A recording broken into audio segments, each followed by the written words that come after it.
Assalamualaikum warahmatullahi wabarakatuh. Kami dari kelompok 5 yang beranggotakan saya sendiri Siti Sopiah Kamilah dan rekan saya Ginanisa Nur Ilahi, Melisa Anjani dan Sri Nopia. Di sini kami akan memaparkan materi mengenai ragam seni kriya di Indonesia. Untuk pemateri pertama akan disampaikan oleh Sri Nopia. Kemudian untuk pemateri kedua akan disampaikan oleh saya sendiri Siti Sopiah Kamilah. Dan untuk pemateri ketiga akan disampaikan oleh Melisa Anjani dan yang terakhir oleh Ginanisa Nur Ilahi. Untuk pemateri pertama dipersilahkan. Baik, di sini saya akan menjelaskan tentang pengertian seni kriya. Seni kriya yaitu jenis karya seni yang dihasilkan dengan memanfaatkan keterampilan, yaitu keterampilan tangan manusia dan memiliki nilai estetika dan juga aspek fungsional yang tinggi. Nah, secara etimologis, istilah kriya ini diambil dari bahasa Sanskerta, yaitu kriya yang artinya mengerjakan. Sekian, terima kasih. Sejarah dan perkembangan seni kriya di Indonesia.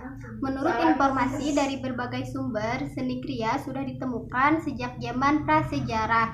Hal ini dibuktikan dari adanya penemuan benda-benda dari zaman Neolitikum atau zaman batu muda yang bentuknya seperti yang ada pada seni kriya. Pada zaman prasejarah, benda-benda tersebut dibuat dari bahan-bahan tanah liat, batu, dan logam dengan beragam fungsi dan manfaatnya. Ada yang digunakan sebagai alat untuk berburu, wadah, dan juga untuk bertani. Pada masa itu, seni kriya dibuat secara sederhana dan lebih mengedepankan aspek fungsional atau untuk kebutuhan fisik. Namun, manusia zaman prasejarah sudah mulai mengerti tentang seni. Hal ini terlihat dari penemuan tembikar yang sudah terdapat hiasan berupa simbol-simbol kehidupan spiritual yang mereka percaya. Beberapa orang menggabungkan kriya seni tradisional dengan kriya baru dengan menggunakan bahan-bahan industri. Proses komersialisasi ini akhirnya membuat para seniman tidak bisa mewariskan keahlian mereka kepada generasi penerus. Pada zaman modern seperti sekarang ini, seni kriya digunakan sebagai benda terapan, dekorasi, hiasan, dan mainan. Yang pertama ada seni kriya tradisional klasik. Pada masa kerajaan Hindu-Buddha telah banyak menghasilkan karya seni kerajinan tangan. Teknik dan hasil karya seni yang dibuat pada masa itu berdasarkan pemikiran falsafah hidup agama Hindu, Buddha, dan Islam. Beberapa contoh kriya pada masa klasik diantaranya wayang kulit, pandai, perak dan emas, ukiran-ukiran kayu keris, dan senjata lainnya, kerajinan topeng, dan lain-lain. Yang kedua yaitu seni kriya tradisional rakyat. Karya seni kriya tradisional disesuaikan dengan watak, adab, serta lingkungan pada masa itu. Adapun jenis dan teknik pembuatan kriya ditentukan oleh bahan dan alat yang ada di sekitar tempat tinggal masyarakat. Yang ketiga yaitu seni kriya Indonesia baru. Pada zaman kolonial, masyarakat Indonesia mendapatkan pendidikan yang mengedepankan nilai-nilai rasional dan kehidupan jasmaniah. Hal ini mengakibatkan kesadaran masyarakat akan nilai-nilai tradisional seni kriya menjadi luntur. Oke, selanjutnya kita ke fungsi seni kriya. Ada 3 fungsi seni kriya. Yang pertama yaitu sebagai hiasan atau dekorasi, dan yang kedua ada sebagai bahan mainan, dan yang ketiga adalah sebagai benda terapan. Nah, yang pertama yang akan dibahas yaitu mengenai sebagai hiasan atau dekorasi.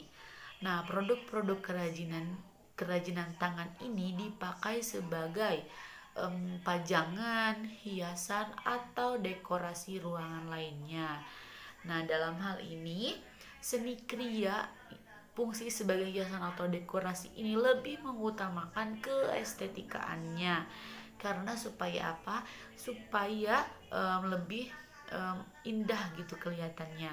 Salah satu contoh dari fungsi ini adalah yaitu bisa dilihat yaitu patung. Nah, yang kedua adalah hiasan dinding, yang ketiga seni ukir, yang keempat benda cenderamata, dan masih banyak contoh-contoh lainnya. Nah, yang kedua yang dijelaskan yaitu sebagai benda mainan. Nah, tadi sudah dijelaskan bahwa ada sebagai benda hiasan atau dekorasi. Nah, selain sebagai hiasan dekorasi ini, ada juga sebagai benda mainan. Nah, jenis karya seni kriya ini juga banyak dipakai. Karena apa? Karena dari segi pembuatannya itu juga mudah didapatkan dan harganya juga terjangkau. Nah, salah satu contohnya yaitu boneka yang sering dimainkan oleh anak-anak. Nah, yang kedua yaitu ada congklak. Nah, yang ketiga ada kapas kertas. Nah, yang terakhir yaitu dijelaskan yaitu sebagai benda terapan. Nah, jenis seni kriya ini yang dipakai yaitu sebagai benda terapan, yaitu siap dipakai. Nah, adalah benda yang lebih mengutamakan fungsinya dibanding keestetikaannya. Nah, umumnya seni kriya ini adalah contohnya lemari, baju, meja, kursi, dan masih banyak contoh lainnya. Nah, berikut fungsi dari seni kriya itu sendiri ada 3, yaitu sebagai hiasan atau dekorasi. Nah, yang kedua ada sebagai benda mainan, dan yang terakhir sebagai benda terapan. B. Macam-macam teknik kriya berdasarkan teknik pembuatannya.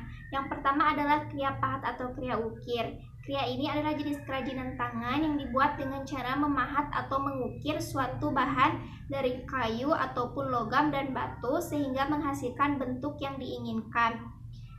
Contohnya adalah topeng kayu, ukiran yang diukir, dan lain-lain. Kemudian yang selanjutnya adalah kriya batik. Kriya batik adalah kerajinan tangan yang dibuat dengan memberikan pola atau gambar pada sebuah kain yang memakai bahan pewarna tertentu sehingga menghasilkan pola sesuai dengan yang diinginkan. Contoh ataupun cara pembuatannya menggunakan teknik tulis, teknik lukis, dan teknik cap.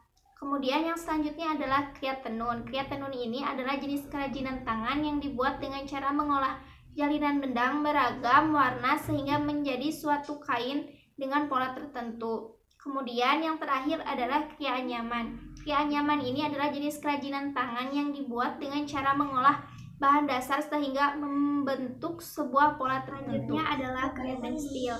Kriya tekstil terbuat dari bahan dasar kain yang biasanya teknik penggunaannya menggunakan unsur estetika dan fungsional. Contohnya adalah kriya kain tenun dan kriya kain batik. Kemudian yang selanjutnya adalah kriya keramik. Kriya keramik adalah sebuah kerajinan tangan yang dibuat dari bahan dasar tanah liat dengan menggunakan teknik slab, putar, filling, cetak tuang, dan sebagainya sehingga menghasilkan sesuai yang diinginkan. Kemudian yang berikutnya adalah kriya logam. Kriya logam ini adalah seni kerajinan tangan yang menggunakan bahan dasar logam dan teknik tertentu sehingga menghasilkan bentuk logam yang diinginkan. Cara pembuatannya menggunakan teknik cetak lilin dan devolver.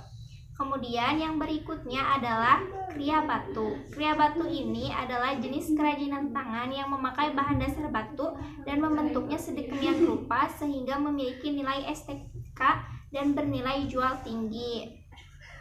Kemudian yang selanjutnya yaitu contoh-contoh dari teknik kriya batu adalah cincin batu akik, cincin batu permata, dan cincin batu lainnya.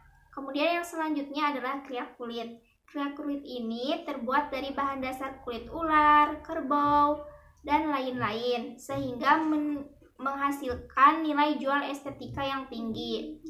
Contohnya adalah tas kulit, gesper kulit, dompet kulit, dan lain sebagainya. Baik, cukup sekian pemaparan materi dari kelompok kami. Mohon maaf bila ada kesalahan. Terima kasih. Assalamualaikum warahmatullahi wabarakatuh.